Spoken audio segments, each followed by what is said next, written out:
So I wanted to start off with a question. Who here likes to travel? If you could raise your hands. Okay, good. A lot of hands, most people. Who here likes paying for their travel?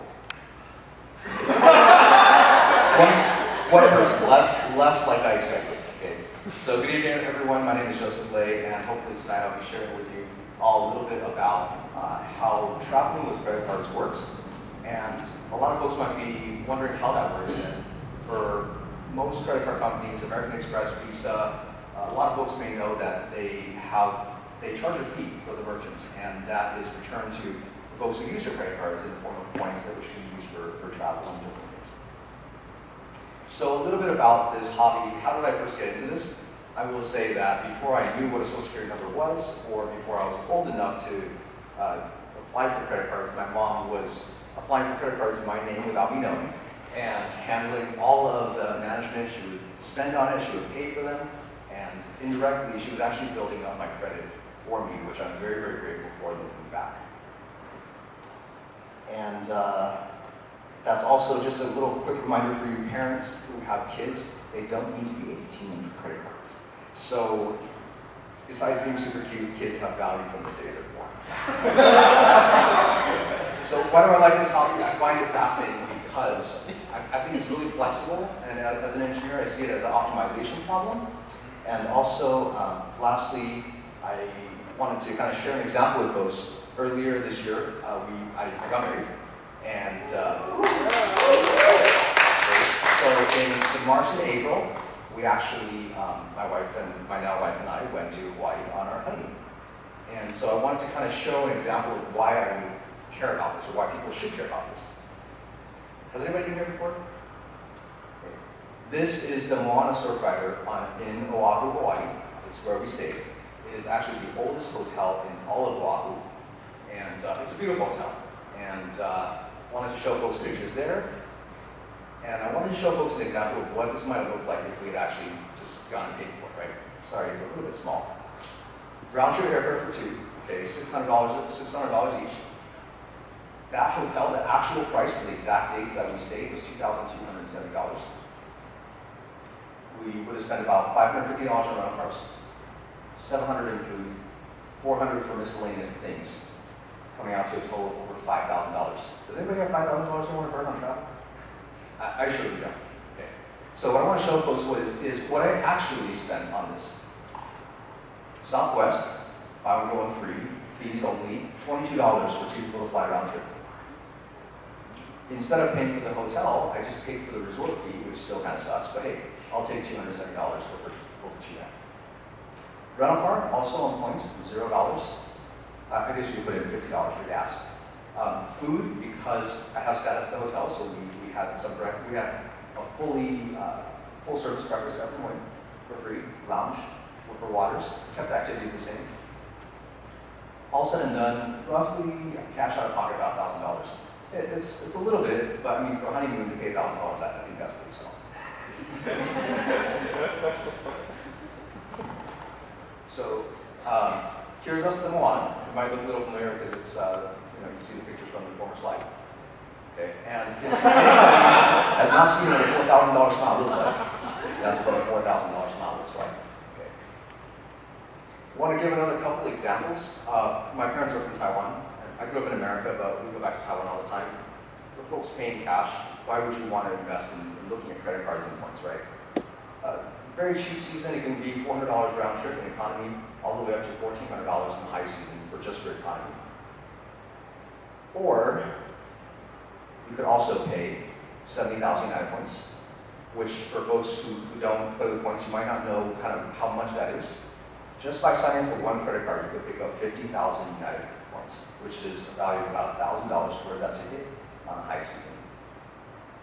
For folks who travel more domestically, I fly Southwest a lot, and this is pulled from this afternoon for flights from here to Las Vegas, which we like to go on family trips or just going with friends. So looking at that, right now it's a fair sale. You can do round trip, you can pay $120 cash. I think most of us can afford that. Or you can pay 7,000 Southwest miles. Anybody have any guesses to how many points you pick up by opening up the Southwest credit card?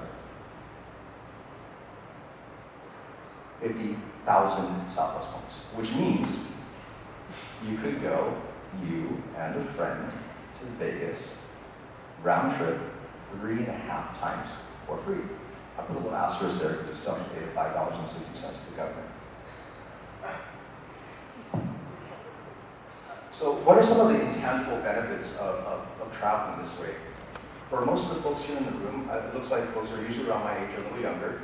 It allows you to travel while you're still young, when it's easier to travel, when you don't have family, when you don't have kids. But very importantly, it allows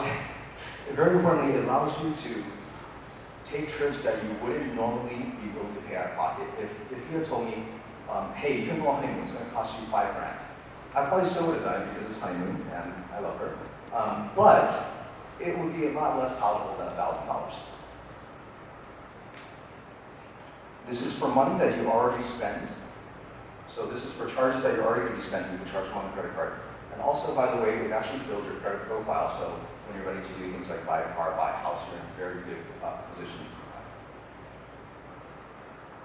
So a couple tips and tricks. Wanted to show what, for folks who are just getting started, what it looks like to just open 2 credit cards over the period of 6 months. You can open a Southwest card and a United card, just for example, pick up 50,000 points each from those 2 airlines, as well as spending money on things that you would normally spend money on anyway, such as gas and groceries, which, by the way, have amazing multipliers.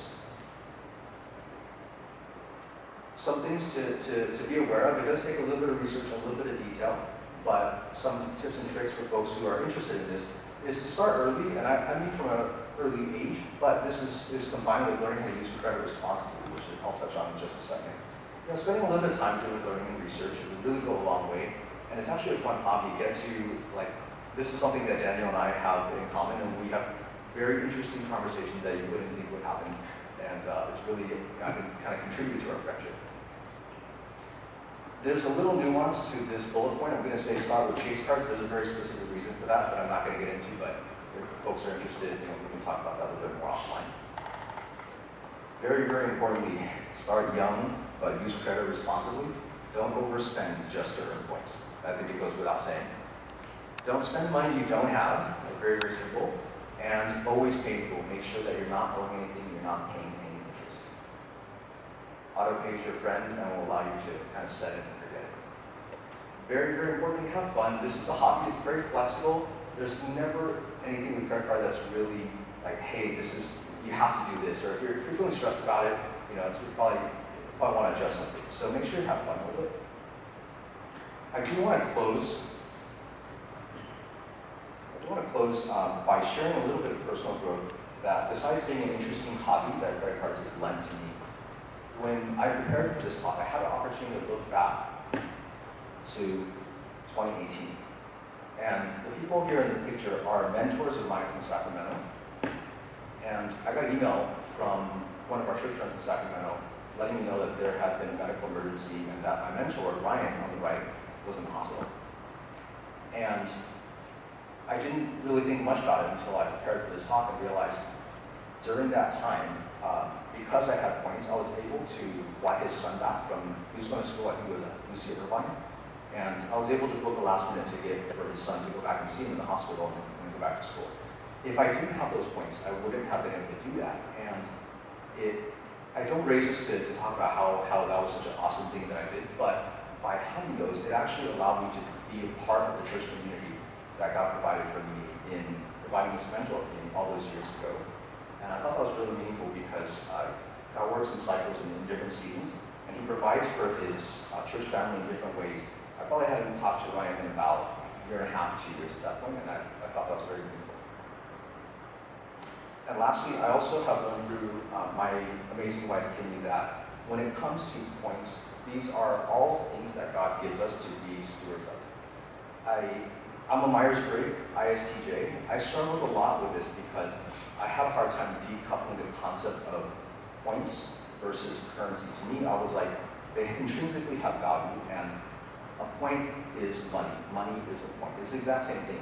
And it actually led to some uncomfortable tension with my family when we had a vacation. And so I think, can you really help me to work through that and to understand that these are all things that God gives us to steward. he allows us to use the points for a certain amount of time to do things like travel to experience the world and to grow ourselves, but that we have to be responsible with them and to not ever really hold on too tightly to any one thing. It's all given to us for our blessing. So with that being said, there's a lot that goes into credit cards, and so I know I just barely scratched the surface, but with the time that we have tonight, I hope to encourage people that credit cards can be an amazing way to broaden your horizons and to see the world, and also to connect with those around you. And so I would encourage folks who are interested to kind of learn a little bit more about it, and just have fun with it. And with that, I wanted to give the time back, and thank you for sharing this little part of popular